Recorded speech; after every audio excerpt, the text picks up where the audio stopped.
ఈరోజు భగత్ సింగ్, సుఖదేవ్, రాజ్గురు వాళ్ళ 94వ వర్ధంతి సందర్భంగా మెదక్ పోస్టాఫీస్ దగ్గర వాళ్ళ చిత్రపటానికి పూలమాల వేసి సిపిఎం పార్టీ ఆధ్వర్యంలో నివాళులు అర్పించడం జరిగింది. భగత్ సింగ్ గారు ఆ రోజుల్లోనే, అంటే తన చిన్న వయసులోనే ఆయన ఉరికంబం సమాజం కోసం వచ్చినటువంటి పరిస్థితి ఉన్నది.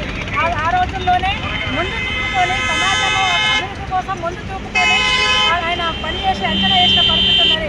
అట్లనే ఆ రోజు బ్రిటిష్ వాళ్ళు పరిపాలన నుంచి భారతదేశాన్ని కాపాడడం కోసం ఏ విధంగా అయితే గాంధీ గారు పోరాటం చేసి ఆయన జనాలను ఆకర్షించినారో అంత చిన్న వయసులోనే భగత్ సింగ్ గారు కూడా అంత సామర్థ్యాన్ని సాధించినటువంటి యోధులు రాజ్గురు, సుఖదేవ్, భగత్ సింగ్ గారు. మరి ఆ రోజు విదేశీ రాజుల కోసం పోరాటం చేసిన, భారతదేశ అభివృద్ధి కోసం, భారతదేశ స్వతంత్రం కోసం పోరాటం చేసినాం. కానీ ఇప్పుడు స్వతంత్రం వచ్చి 80 సంవత్సరాలకు దగ్గర వస్తుంది. అంటే 76 సంవత్సరాలు అయింది, 80వ దశకము ప్రారంభమవుతుంది.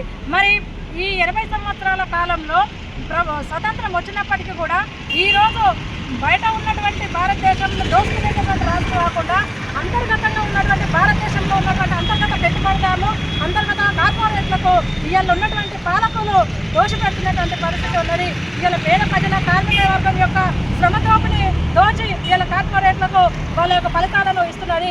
మరి ఇలా పేద ప్రజలకు ఇవ్వాల్సినటువంటి రాయితీలను ఇవ్వకుండా ఇలా కేవలం పెట్టుబడిదారులకు, అట్లనే కార్పొరేట్లకు 16,35,00,000 రాయితీలను బ్యాంకులో రుణమాఫీ చేసింది.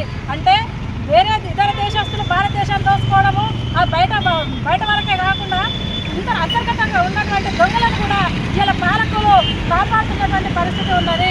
మేము ప్రభుత్వాన్ని హెచ్చరిస్తూ ఉన్నాం. ఇలా వేరే వాళ్ళ పాలన నుంచి, పరాయి పాలన నుంచి భారతదేశాన్ని కాపాడుకున్నాం. మరి భారతదేశం యొక్క అభివృద్ధి కోసం భారతదేశంలో ఉన్నటువంటి ప్రతి ఒక్క ప్రజలు కానీ, ప్రతి ఒక్క వ్యాపారవేత్త కానీ, ప్రతి ఒక్కరు కూడా దానికి తోడ్పాటును అందించాలి. కానీ భారతదేశాన్ని మన అంతర్గత దొంగ మూటలే, కార్పొరేట్లే, పెట్టుబడిదారులే దీన్ని భారతదేశంలో దోసుకుంటున్న పరిస్థితి ఉన్నది. దాంతో ప్రజల యొక్క జీవన పరిస్థితి ఇంకిత దిగజారిపోతుంది తప్ప అభివృద్ధి అవుతున్న పరిస్థితి లేదు. బ్యాంకుల నుంచి తీసుకున్నటువంటి అప్పులను, కోట్లలో ఉన్నటువంటి అప్పులను తిరిగి కట్టకుండా ఈ 10 సంవత్సరాల కాలంలో 16,35,00,000 రూపాయలను రుణమాఫీ చేసినటువంటి పరిస్థితి కేంద్ర ప్రభుత్వం చేసింది. మేము ప్రభుత్వానికి హెచ్చరిస్తా ఉన్నాం. భగత్ సింగ్ గారు ఏదైతే ముందు చూపుతోని ఆలోచించి సమాజం యొక్క అభివృద్ధి కోసం తన జీవితాన్ని త్యాగం చేసి 23 సంవత్సరాలకే ఉరికంబం ఎక్కిండో, మరి ఆయన యొక్క ఆశయాల సాధన కోసమే సిపిఎం పార్టీగా మేము కూడా ఆయన ఆశయ బాటలోనే నడుస్తామని చెప్పేసి ఆయన యొక్క ఆశయాలను భుజానికి ఎత్తుకొని సమాజం యొక్క అభివృద్ధి కోసం, సమాజం యొక్క